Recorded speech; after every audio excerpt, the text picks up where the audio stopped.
Hello, it is me. Today I'm going to talk a little bit about the history of Bodyline and just its kind of place in the lolita community. I feel if you're a bit new to the fashion, you may have heard of it, maybe even not heard of it at all, as I feel more of a distant memory nowadays. I feel it was a lot more prevalent earlier on in the fashion, and maybe you don't really know what's going on with it, so I thought I would talk a bit about it today. So I've got some notes down here, so I might be looking down again. I'm just looking at notes, so it's a lot of words and sometimes I forget things. So let's start with what is Bodyline. It is a company and they sell clothes. It was more known for costumes, really. I think they're more of a costume shop, and especially earlier on in the company's inception. That's the phrase. It was no more for costumes and very cheap, low quality things. It wasn't seen as a place by lolita. Any lolita items looked very costumey, lace monster, like terrible lace. It wouldn't work in an actual lolita situation, and it was very much a void kind of company.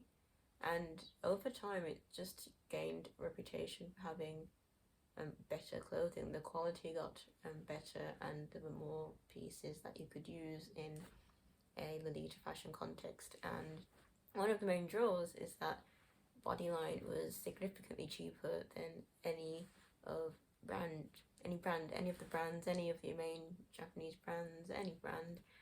And they also shipped to many places. So my experience with Europe, they shipped to Europe, and that was a major thing, because imagine trying to get this kind of fashion, like outside of Japan, especially back in like the earlier years. It was a lot more difficult. I'm not sure when Meta started shipping abroad, but I think they were one of the first brands to do that. A lot of other places you're probably still relying on a shopping service and knowing how to navigate all of that. And you have to remember as well, this is a time before Taobao was really popular here in the West. It wasn't really a thing. And also you could access the Bodyline website in English as well as Japanese. And I think there might be in other languages, I'm not sure, but there definitely was an English option. And for people in the West, that's like a major thing. English is known, it's fairly known quite widely in Europe at least. At the very least in the UK. If you don't know English in the UK, I'm not really sure what's going on there. But that's a major language barrier gone, and they ship to your country. And from my experience, no customs charges, probably because they were so cheap compared to other brands you were wanting to buy. If you want to buy an AP dress, and lucky enough, I don't know if they would have had shipping to Europe at this point, but even the current shipping is ridiculously expensive. Sometimes it's cheaper to use a shopping service and get the Japanese version, sometimes to this day, and then you're hit by customs. You may have even gotten something completely different, because there's probably a language barrier, I don't know. You can see why a lot of beginners would just go with Bodyline. I think the dresses were, I think before the 2007 recession, it was like £12 maybe for a dress, or something very, very cheap. And I think even by afterwards it was maybe £20, like nowhere near the prices it would be for brand. And also, if you knew the yen trick, you could get it cheaper. So the yen trick was, they had the currencies in different, like yen, pounds, dollars, had all of that. And just because of how the exchange rates worked, and I think it's just something they overlooked when they made the website, is if you changed the currency to yen, when you converted it, you saved about £10 or something. It saved like a significant amount of money. It was just always cheaper when you did that. And this didn't affect anything when you went to pay or with customs or anything.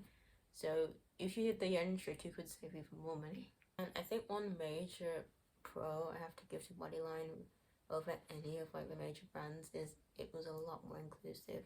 There were actually dresses of different sizes. A lot of plus size Lolitas almost full Bodyline at the time, because it's the only dresses they could fit into. It was the only place that made larger sizes. And also with shoes, instead of just doing the small, medium or large, as if shoes should only come in 3 sizes, they actually followed the Japanese sizing system. So you could just work it out from whatever the size is in your country, and you could actually get your shoe size and not this strange somewhere approximation of where your shoe should be. And then I just don't understand the small, medium, large for shoes. I don't get it. It it just doesn't. Maybe it does make sense, but it just seems nonsensical to me. And one thing I thought was quite cute is that they actually had kids' dresses. I sure they did. I don't know if they always had this, but I remember them being a section of like children's size dresses, and I think that'd be quite cute if maybe you had a child or something and you wanted to do like a twinning moment with them, or if you wanted to put them in something cute and you didn't want to spend like loads and loads of money because kids grow out of things very quickly, or they'll probably spill some spaghetti down it or something because children are very messy. So that would have been like just a nice option there. So this is looking at Bodyline on the Wayback Machine, and this is from November 2002, so very early on. And as you can see, it very much has the reputation for just being a costume shop and having lolita fashion, which looks very Eater. That dress looks very poor quality and lace monster. Just looking at the photograph. Now, I don't think any of the links are going to work anymore because it's so old and the website has completely changed. But here's a good idea of what the reputation was at the start of it being essentially just a costume shop. And this is in February 2004, and the layout has completely changed. We've got these cute little illustrations, which I don't think they kept up with because they were nowhere to be seen later on in the years. Unfortunately, the items and the images were not saved or something because, oh, is it because of Flash? Maybe, I'm not sure, but either way, the images non-existent. But as you can see, there's some cute little illustrations. They look more like cute little lolitas in the illustrations, or that's a kind of aristocrat type fashion there. And it's starting to look a bit more reputable, a bit more like you could get stuff. There's one image saved there of someone in a maid cosplay. So I'm not completely sure if the reputation changed yet, but you could see the beginning of them trying to look a bit more legit and acceptable and moving more towards sort of Taobao kind of quality. So this is from 2005, and as you can see, different layout again. You've got some more illustrations here. I'm not sure if these are OCs or something because these don't last long. But you can see a bit more sort of reputability, perhaps. There's, from the really poor quality tiny images we have, there's some Lolita items which look a bit more legitimate, although unfortunately most of the images have been lost to time, it seems. And the layout is starting to look a bit more Lolita-esque, at least with the illustrations. And oh look, we actually also know who actually did the illustrations, so I suppose if you wanted to know, maybe you could see if they're still doing work like this. I'm pretty sure the links won't work, but why don't we try it out?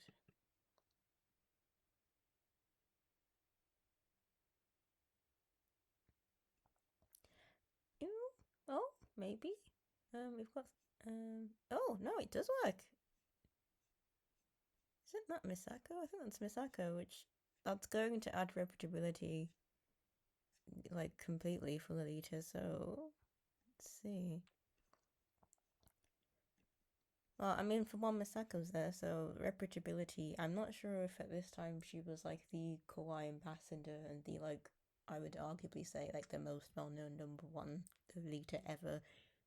But this is obviously going to add some reputability to have her on your website selling Lolita. So there's that. And looking at the dress, it doesn't look awful. I'm not quite sure about this lace. It's giving me slightly scratchy kind of vibes. But I feel you could wear this and, you know, it would look fine. I think so. It seems at least by the time around 2005, they're making items which you could wear and you could get away with it. I think it would look okay, and it's kind of fun to see some old school because if you know me, all I ever talk about is old school, and it's funny seeing how simplistic everything is with just the white tights and shoes which aren't particularly branded. It's just black Mary Chains. But that's what we have for 2000. Oh, the illustrations about those are anyway. So they haven't gone yet. So this is what 2005 looks like. So this is 2006 and the layout has changed once again. One thing I don't remember is the layout changing so much year on year, but either way, it's changed again. And this time we've got some, what is the word, sections of the different clothing items, which they were there earlier on, but this is just what they look like now. And this is pretty much par for the course what it will be like from the beginning to the end. At the end, it's still going, but yes, you'll have the lolita fashion, but they also still do cosplay and things like that, and lingerie. They probably still do that. I don't know. They're not an exclusively lolita website. And again, we've got some listings with some non-existent images again. So not. It seems just year on year they're going to slightly change, but it's going to be the same kind of idea. So here's 2007, and it looks different again. We've ditched the illustrations and we're just using images of the models. And I very much remember these kinds of Lolita, but cosplay is more cosplay really kind of thing. So I very much remember these things from the website. And unfortunately, again, a lot of the illustrations or just images hasn't survived. They're advertising the Gothic and the Lolita Bible, I suppose. And yeah, one interesting thing is I think this is the Lolita section. It's called Lolly, or like Goth Lolly, like Gothic Lolita, which sounds very, very cringe, I think, nowadays. And if you think of it in more of an English speaking context. But it's got like everything here. Like this is the dress section, or the one piece section, whatever really you want to call it. But I'm pretty sure there isn't any surviving images. So let's see if we've got any dresses we can look at.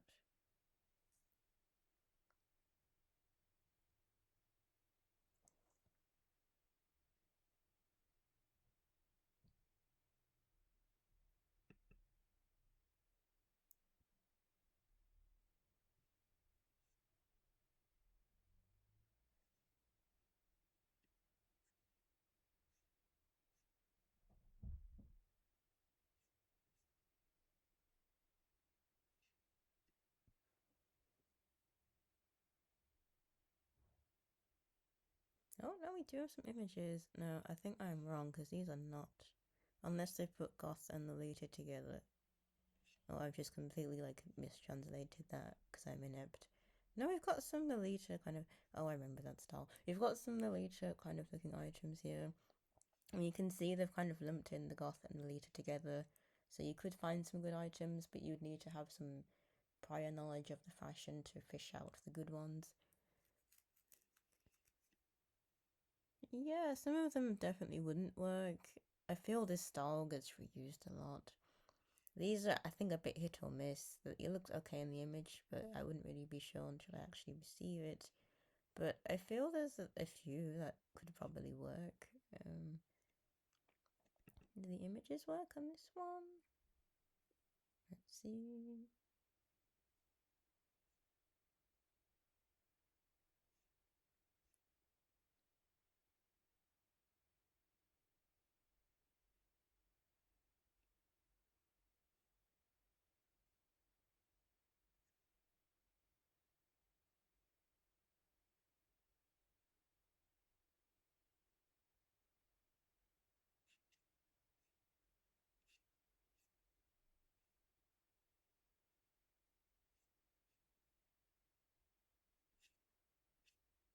Perhaps not. Perhaps only the thumbnail was saved, unfortunately.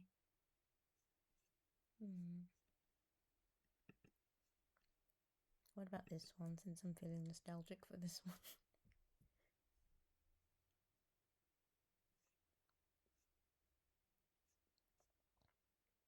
It seems no, maybe. Maybe I'm just rather impatient.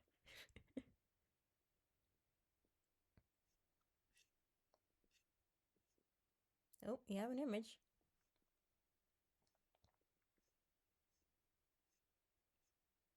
Yeah, and this is pretty much the style of photograph Bodyline will use in this era and going on into the 2010s era. It's probably different now. It's just my idea of Bodyline kind of stops at the 2010s era because I just started using different ways to purchase things, and that's when I think it starts becoming quite irrelevant in the fashion, but someone else could think something completely different. But yeah, I'm very nostalgic for this kind of Italian Renaissance inspired, maybe, kind of style, because you don't really see it anymore. And I mean, it can go either way. I feel if you coordinate well, you could probably get away with this, I feel.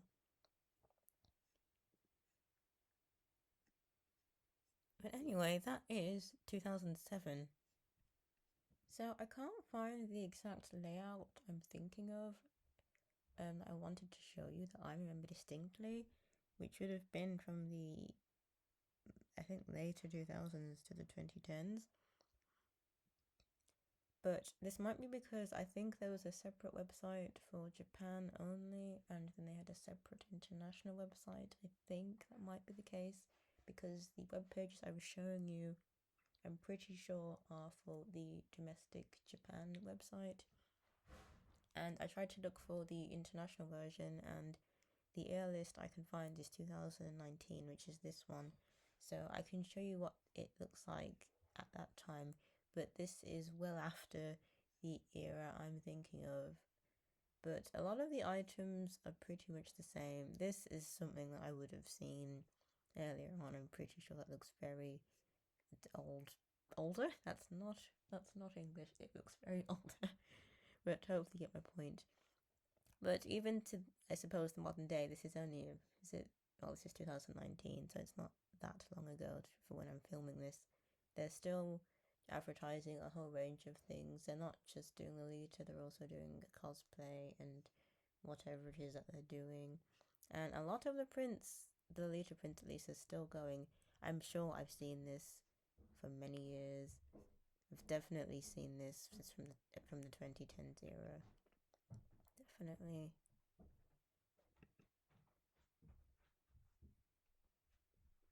Is it gonna load? Maybe, maybe not. But the layout of this newer design is different to what I remember, and I really wanted to remember that and get a bit of a nostalgia fix, I suppose. But it is still very similar. Is this anything? I'm wondering if that's an older image, but I don't recognize that model, so maybe not. But as you can see, oh, the prices aren't.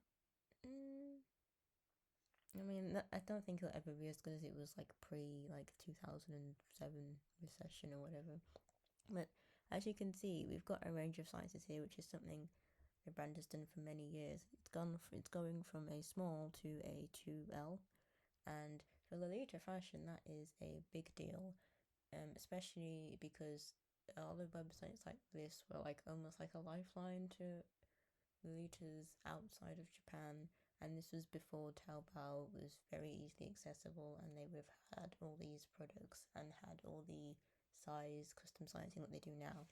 So if you were plus size Lolita, I remember many of them, they would just really like rep Bodyline, I suppose. Rep, is that the right term? But they would often get Bodyline dresses because they could actually fit them, because Bodyline was very size inclusive, and back then and to this day is still a lot more size inclusive than a lot of the main Japanese brands.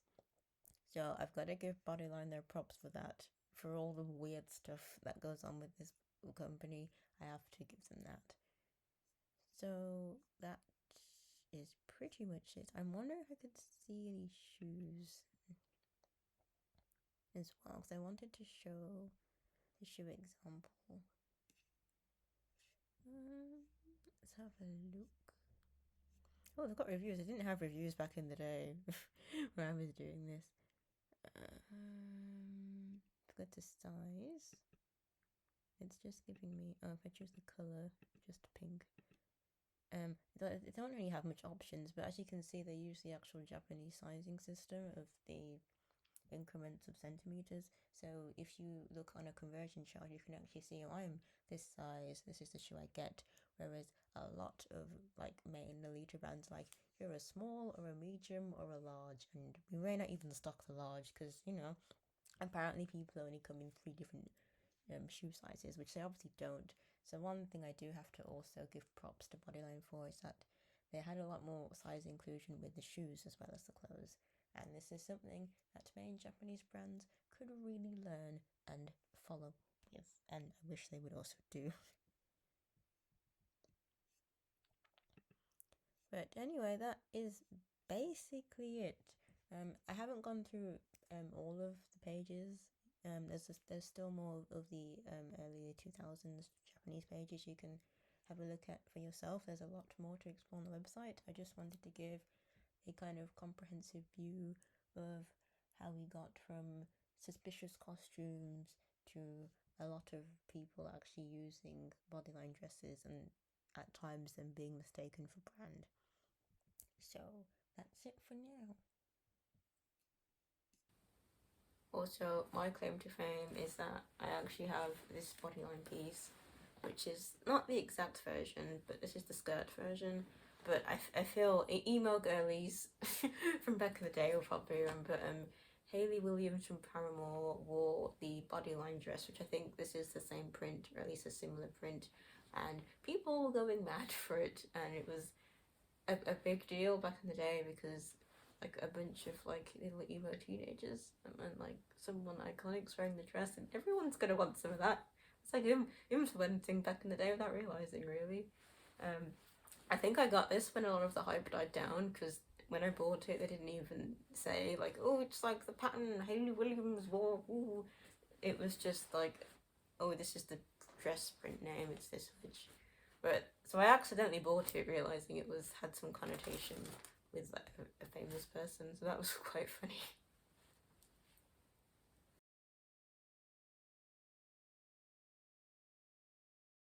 So I found a website which I will link below, and this is some examples of all of the copying and stealing of designs that Bodyline has done over the years. And I'm pretty sure this won't be an exhaustive list, but just scrolling down, oh, I remember that one. I remember that one very well.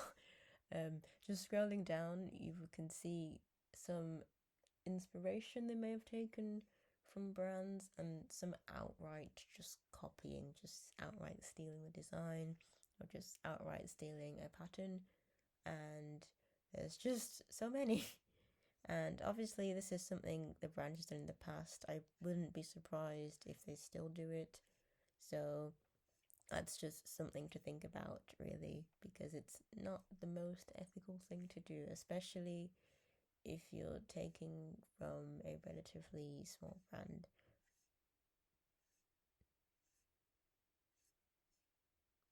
I think there's there's a picture of Misako if you want in a dress without a blouse on it, which you do see a little bit in the early era. I think it's making a resurgence. I've heard people say it's making a bit of a resurgence, but that is very of the time, shall we say.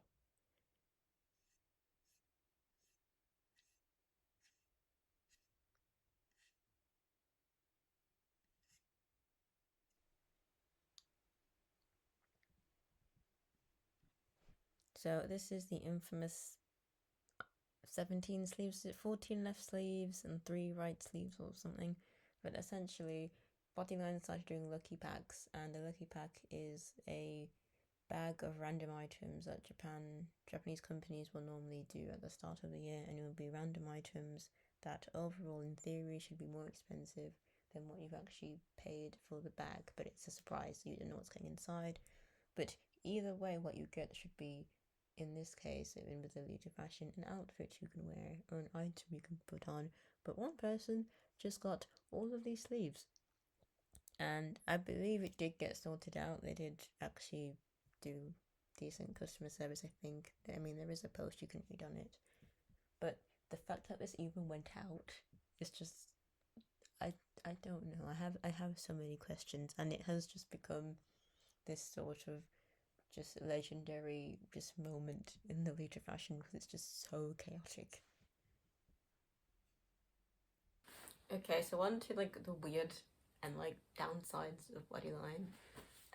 Let's see. The main thing is they never did stock takes, so a lot of the times things would sell out and they would be sold out for ages and no one really knew why, or they would restock something which rarely ever sold. It's because they never did proper stock takes. They never properly looked at what was selling and how much was selling and what they should actually restock. So it was just look of the draw a lot of the time. If something you really wanted was sold out and loads of people wanted it, we don't know if they would have gotten it. That was just like, I don't know how this place ran as a business for so long like that, because it seems like business 101 to want to do a stock take. And we briefly covered the left sleeve debacle with all the weird sleeves and the lucky back again. How did this company run like this for so long? And we've also covered the yen trick, which again, judging by all the things that have happened, you can understand them being so many just things that are left unchecked, and that was one that everyone saw they could exploit and just went for it, because why wouldn't you? And now we're going to cover Mr. Yan. So I'm not sure if he was the owner of the company, but he was, I think, definitely a prolific person within the company, and he's normally seen as, he was seen as the face of it. And he always wore like this weird outfit, like, I'm sure it's like a weird black top hat and some black robes of some sort, and he always tried to make himself look cool and edgy. And it was very like, looking back, a dodgy looking, creepy older man kind of looks, as we'll find out later on in the video when I mention something else. But it was just a very, a kind of larger than life character, and I think that's kind of why the community kind of latched onto him in a way. I think he had something called the Mr. Yan birthday sale. He might still do those, I don't know. But he very much had this kind of silly, larger than life persona, which kind of caught on in the community, and he was just like this weirdo with who dressed weirdly. One thing I know in our local com, there's just someone else who's in our area who's a bit eccentric and funny, who's a business owner, and we nicknamed him Mr. Yan after that because they're both kind of eccentric, kind of out there people. And in a vacuum, it just seems like someone who's a bit eccentric and weird, but it you know, it's gonna get a bit suspicious when we move on to the suspicious competitions that he ran.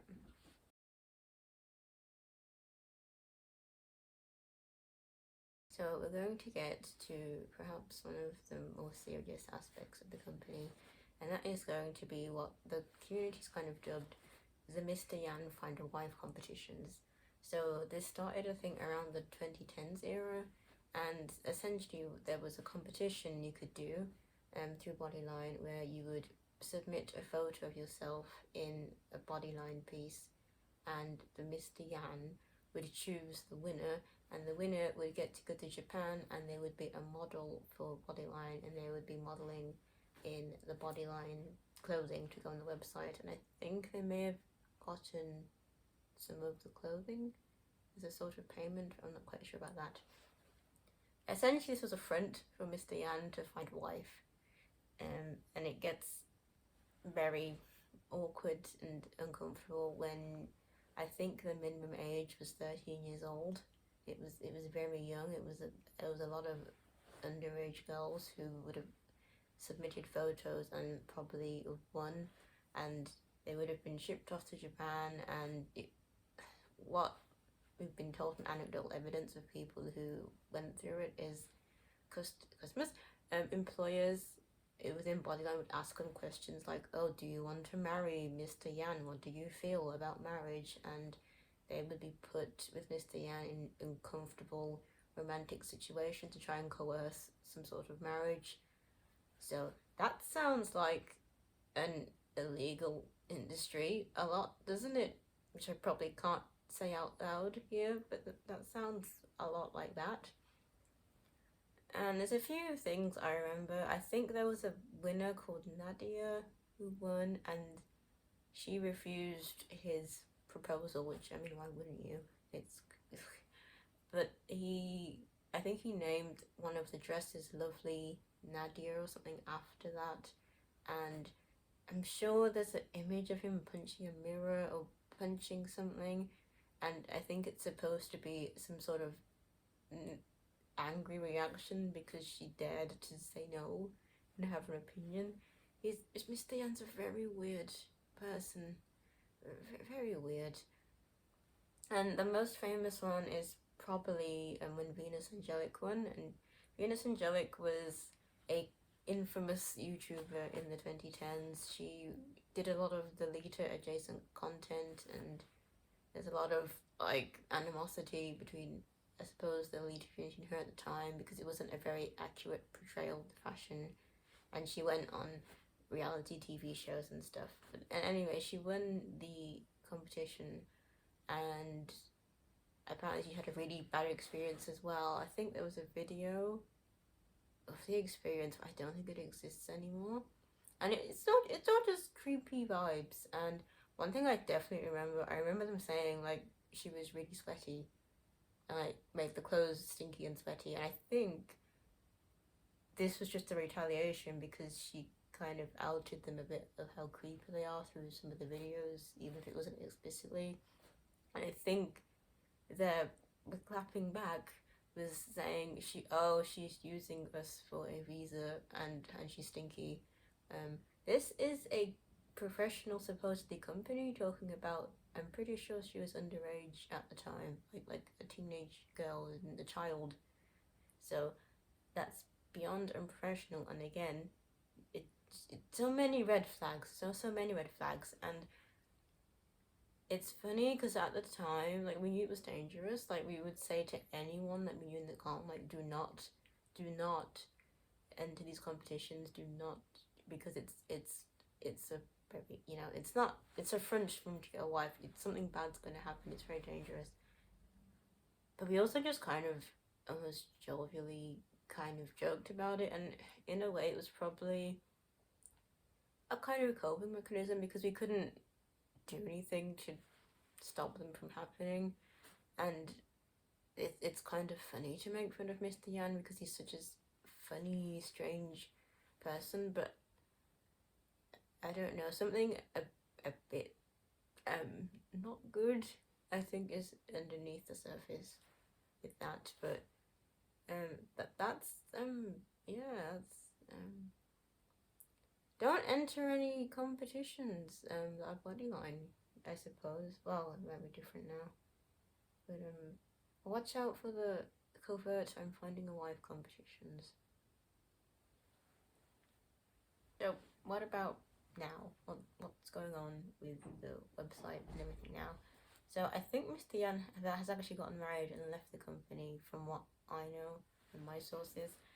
So at the very least, we're all safe now from his creepy advances, and he's completely gone from the company apparently and isn't affiliated with it at all, which represents the whole overhaul of the website to make it look like a modern website and not a weird Dreamweaver 2005 thing anymore, and just general overhauling and probably running it on like an actual business and not this weird higgledy-piggledy mess.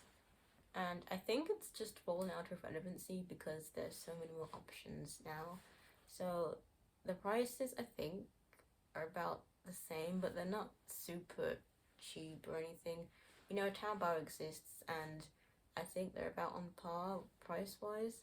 And with Taobao, you can get things like custom sizing now, so the fact that Bodyline still does plus-size options is good, but it's not as needed as it was once because there are some other options now. And even like buying brand is easier. It's easier to buy brand. They've opened up a bit more, especially since like the early 2000s. And there's just so many more options to buy things secondhand. You can directly from Japan. You could use Frill or Closet Child and things like that. Or there's even things like Lace Market if you wanted to look at secondhand dresses in your area. If you wanted to avoid those customs or any kinds of delivery charges like that. and also just the bad reputation of the competitions. Why would you want to support a company which has done something so horrible? And I'm assuming that's just the end of the story. I mean, the website still exists, you can still go to it, I'm sure you can still buy things. There seems to be items on there which would still work with lolita. It's just not so much of a necessity anymore because there's just so much more options. And considering how suspicious the company was, I can't really say it's great now and we can all go there, but I'm not gonna also say never shop there again, blah blah blah. I'm sure every like major company has some dirty laundry somewhere. I think the easiest thing is honestly just to buy second hand, I would assume, in my personal opinion, if you were worried about that. But honestly, just the usual, buy less, choose well, make it last, the usual kind of thing. And just it was just such a time, and it's very weird how it's gone. The passage of time. I suppose I'm having a bit of an existential moment now, but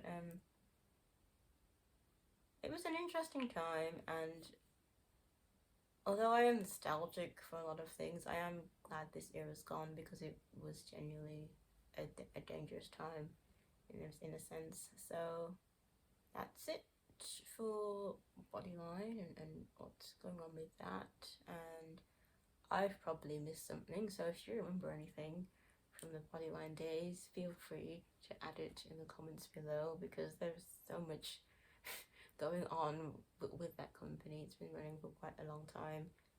But there's the rundown of what it is and where it's gone. And yeah, that's it. Yeah.